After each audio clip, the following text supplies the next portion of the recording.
Hey everybody, Scott Costa, publisher of TED Magazine. Thanks for joining us. Another video edition of the Distributed with TED Magazine podcast. I talked with Melissa Bucher, who is the District Sales Vice President for Eaton. She's also the committee chair for NAED's Women in Industry Committee. They did a great job this year. They had a whole plan together. They got together last winter here at NAED. The whole committee did. They put together an agenda. Then the coronavirus situation hit. They had to throw literally everything out and start all over again. They had to get new speakers, a new agenda.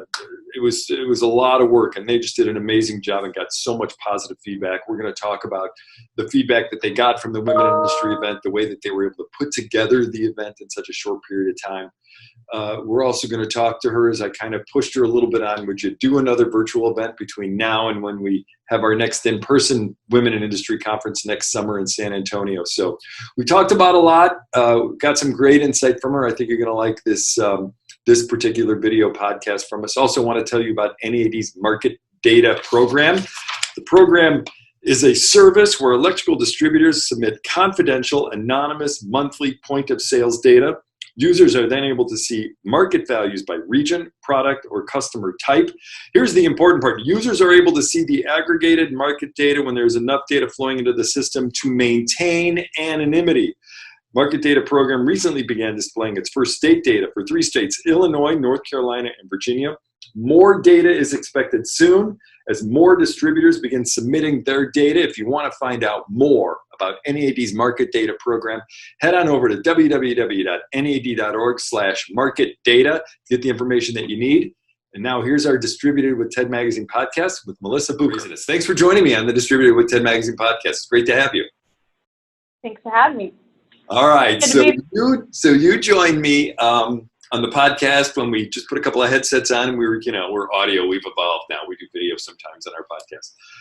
You joined me when you guys came to town last winter. I think it was January, December, whenever it was, and the Women in Industry Committee was here, and you made all these great plans for a 2.5, 3-day event, and then the coronavirus hit, and all of a sudden it was kind of a quick change between what you had planned, and then between March 10th or so and the event that happened at the end of June. Tell me, let's pull the curtain back a little bit. Take me behind the scenes. What did you guys do in terms of getting everything together to make it happen? Well, our big thing was we really wanted to make sure it happened, because this is such a great event and, consistently have really good attendance. And so we thought to ourselves, probably not going to happen in person, so what do we do? And so we started looking, the committee and the NAED team at, okay, our options are, is it do we do a 3-day virtual? Can people handle that? Or is it, a half day? What is it? Trying to figure out, A, can we do it? And B, what's the right time that people can be still engaged and get something out of it, but not be, it's really hard to do something virtually, and keep the attention of everybody. But I think the way we did it, I was so happy with the results, and we ended up having over 500 people attend, which was amazing. It's incredible, and we'll dive into that part right now and go from there, which is this.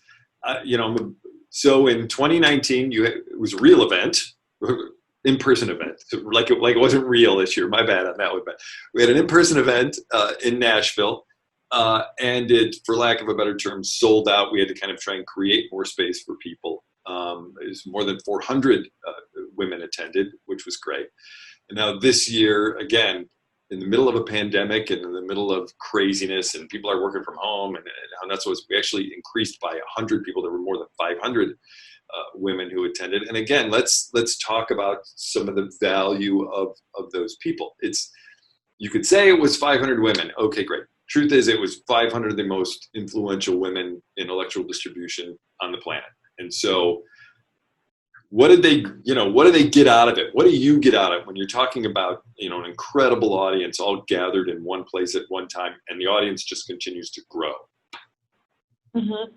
I think too, it's the quality of speakers that we had is just, we were so blessed to have that crew, because we had leaders we had external speakers too, but we had the top leaders in our industry. So it's to have that, to go learn from each other, and then, you know, with all this craziness going on, being able to invest a day into yourself.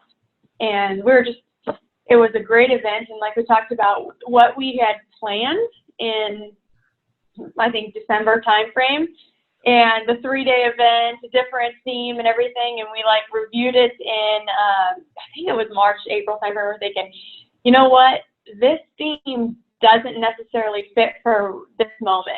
And so having the committee be able to come together with a new theme that was relevant, and I'm very proud of all the speakers and all the committee members and NAED of how well this event was done. Now, I do think that I read through all the feedback from the groups and that you get, and I do still recognize that there is a huge benefit of doing this in person because you have all this networking. So, but with the situation that we were put in, to be able to, this is our next best. And so I'm excited for 2021 when we can get together in San Antonio, because I do believe in the community that has been created through all the years of this and in our industry in general. I agree. Let's talk about that for a second. I agree. We just held the virtual LEAD conference, and a part of that is obviously, you know, the 30 under 35 awards. And one of the values in that, for me personally, and I think for attendees of the LEAD conference, is the opportunity to kind of, you know, sit at a table or be at a lunch or a reception or whatever it might happen to be, and get to actually meet, you know, those people. And when you're talking about 400 or 500 women, you know, at the Women in Industry event, I mean, they're pretty smart. They're not pretty smart. They're really smart people.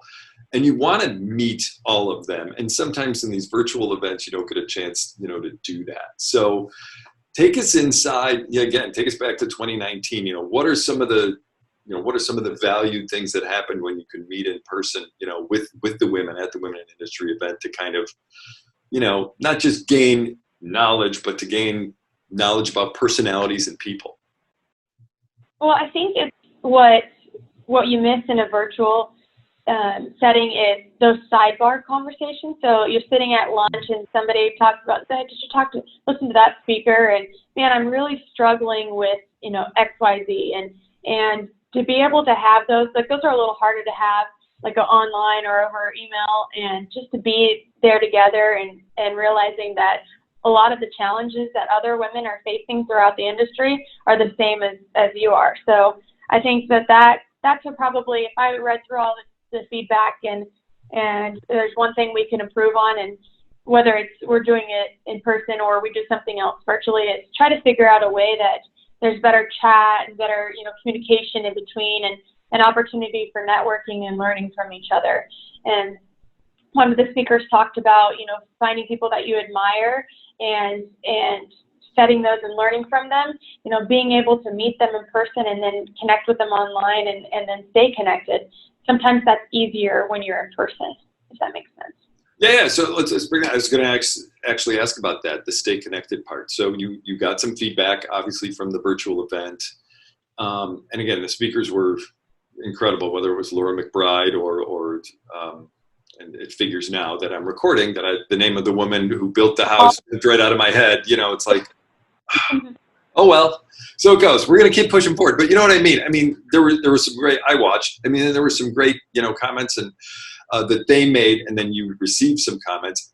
Is there something that we're doing? Is there something that I could help with, you know, in terms of trying to keep everybody connected as we, you know, build toward 2021 in San Antonio?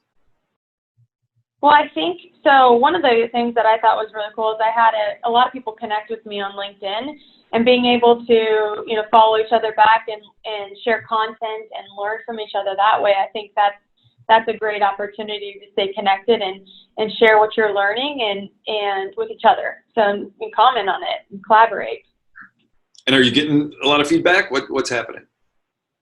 So I feel like the day of and the day after, I had a ton of LinkedIn requests. So it's really fun to connect and messages and just, you know, hey, I really needed this right now. This, you know, that makes you feel good about what you're doing.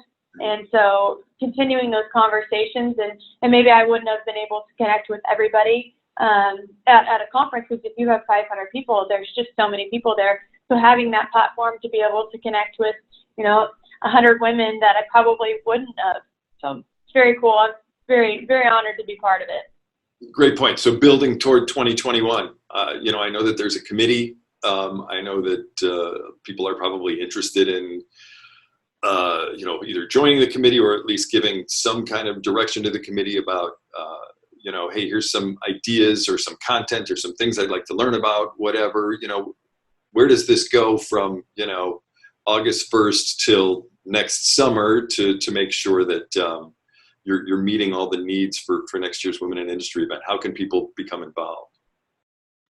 So we have a committee still, and there will be some people rolling off that, because there's usually about a 2-year term is what you do. And we do at least have one, I know for sure, rolling off, so there will be opportunity there.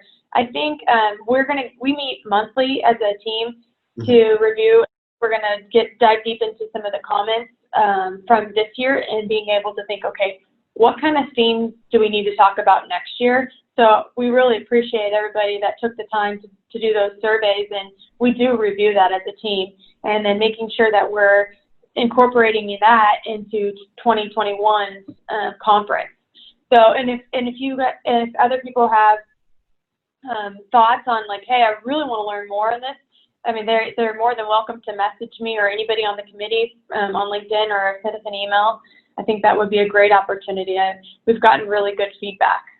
All right, so keep watching, because I'm going to ask you to give an email at the end. But let's talk a little bit first about, again, sort of the pivot that you had to make, again, in late March and early April. And so you go to, like, Laura at Ben Meter, you go to Kathleen at Turtle, and now they weren't on the agenda.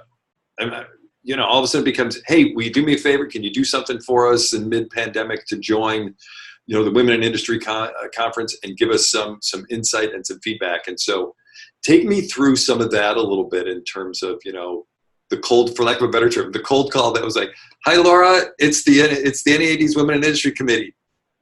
Can you be a speaker? How did that happen, and what kind of reaction did they give? Because it's such a great community. I'm sure they were like, I'm sure Laura, who I've had on the podcast, was like, I will do anything you want me to do. So tell me kind of how that came together, though, because it was a little bit crazy to try and get speakers, again, quickly. Yeah, and it did make it easier because there's less travel, so there wasn't travel involved, because a lot of these ladies have such heavy schedules, and they're going everywhere, and that was a benefit to get them, hey, you don't have to travel anywhere, we're going to come right to you. Right. So that was, but yeah, just working with the committee, figuring out, okay, what do we want to learn about, do we want to talk about, and then who would be good at this? And so we put it on the whiteboard at first, and then put names with different things that, this person's really good at culture. She should talk about culture. Do you think she'd be interested? Who knows them? It's like, who knows Laura? And I'm like, I'll call Laura. And so that was one of the examples. And you say, hey, what do you think about doing this? And the awesome part is the women in our industry are so willing to help and be a part of this, and like, we didn't have any pushback at all. They were awesome. So I mean, that says a lot, that they want to help the industry get better too. And you hit on what I was going to say. The women in this industry are awesome. And so now I'm not going to put you on the spot. I'm not going to hold you to anything, but just going to kind of throw, again, kind of a whiteboard thing, like you said, and do this out there. What about, and I'll help in any way that I can, but what about, because there's so many great women and there's so much more insight, and like you said, there's so many women who have expertise in so many different areas. What about if we just kind of whiteboarded something together and said, you know what, let's get back together again in January and did another virtual event? 1 day, 4 hours, blah, blah, blah. Again, I'm not holding you to anything. I'm not saying let's commit to something. But do you think that's something that maybe folks would be interested in, because there's so much more out there and so much more to talk about? We did get feedback that, hey, if you guys could do this again, we'd love to have this. We still want to meet in person, but maybe something in between. So I think that we should explore that option. And maybe it's, I think we used to do these boot camps, probably 3 or 4 years ago. I'm not for sure when they ended, and they were just one day long. But maybe it's just a 2-hour session, that's a couple different speakers and opportunity to network. So I definitely think that we have a meeting coming up next week and collaborate as a team. What can we do? Because there was a lot of positive input for that. And they're like, hey, can we do this? So I would love the opportunity. I know it's a lot of work from the committee and NAED, but if we can keep the ball rolling, I would love to be part of that. Yeah, and when it's received so well, why push away from something that so many people liked? So again, I'm not going to hold NAED to anything in a podcast, brainstorm idea. I'm not going to hold you to anything or anything like that. But if for some reason this, you guys start talking about it and you want some help from Ted, you want some help from me, just in terms of trying to get the word out, or count me in. Because again, I think you hit it on the head, just in terms of there's so many smart women with so much insight and so much more that can be discussed that, maybe there's something to do in between June of 2020 and June of 2021 where we can all kind of, continue to keep the conversation going. So, and I got to tell you this too, and first of all, I appreciate you coming on the podcast. If one day we are going to meet in person, but again, we've met before, but we're going to talk in person again. What your committee did and what you did as the chair needs to be commended. So I'm glad I have the opportunity while we're virtually talking to say it kind of to your face that I think you guys did a great job. And I think you guys did amazing stuff. Keep in mind, you were the first one, other than the national, which we, as an association, we threw together, very quickly and did a great job of doing that. This was the first event that included a committee and a complete pivot of what they were doing. You were great as the chair. The committee is an awesome group of women.